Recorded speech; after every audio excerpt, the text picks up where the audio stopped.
Restoration as के एक दूसरे पोएट के बारे में देखते हैं, अफ्रा Ben, born in the year 1640 and died in the year 1689.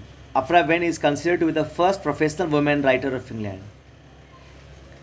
She was born in in 1640. It is believed that Aphra had a Catholic upbringing. She is known as dramatist, fiction writer and poet and was the first English woman to earn a living by writing.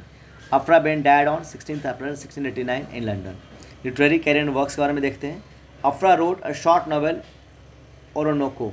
It is about an African prince Orinoco who falls in love with a young woman, Imonida.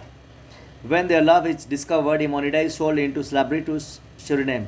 One day, Orinoco, who is a slave owner himself, is lived by the captain of an English ship and taken as slave to Guyana. Here he is united with this beloved. He tries to attain freedom but is caught and badly beaten. Realizing that there is no way out, he kills his love and their unborn child. As soon as he is about to kill himself, he is captured and later executed. Her novel Orinoco has been termed groundbreaking for its depiction of the institutions of slavery as cruel and inhuman. Behn has been praised for her characterization of Orinoco's first and decent man who encounters some very cruel traits among his enemies. The other book by Aphra Behn, Love Letters Between a Nobleman and His Sister, is in 3 volumes. It is a type of epistolary novel. The novel is based loosely on an affair between Lord of Grey of Rake and his wife's sister, Lady Henrietta Becquerel, a scandal that broke in London in 1682. Aphra Behn also wrote 2 short stories, The History of the Nun, 1688, and The Dumb Virgin, in the Force of Imagination, 1700. It tells about an anti-heroine Isabel whose reputation for virtuousness and religious devotions ironically becomes her motivation for murder.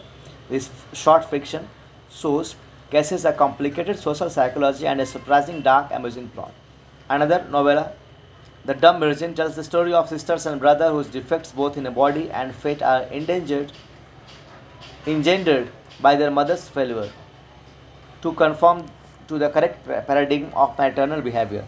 The author's narratives prompt us to rethink the ways in which disability and femininity were both imagined as problems during the 17th century. Aphra Behn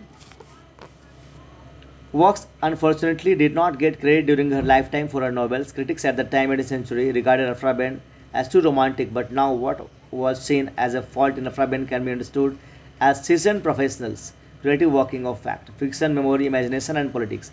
20th century fiction writer Virginia Woolf has given her due credit for her fictional work. So major works by Aphra Behn are The Forced Marriage 1670, The Amorous Prince 1671, The Dutch Lover 1673, Abdelaziz 1676, The Town of 1676, The Rebel Part 1 1677 and Part 2 1681, Sir Passion Fancy 1678, The Fiend Courtesans 1679, The Young Indian King 1679, The Roundheads 1681, The City Harass 1682, Like Father Like Son 1682, The Emperor of the Moon 1687. Novels are Love Letters Between a Nobleman and His Sister 1684, Orinoco in 1688, Short Stories, The History of the Nun or The Fair Foe Breaker 1688, The Dumb Virgin or The Force of Imagination 1700. Poetries are Poems Upon Several Occasions with a Voyage to the Island of Love 1684, Lycidas or The Lover in Fashion 1688. So this was all about Aphra Behn. I hope you would have understood the video. Thank you. Next thing in the next video.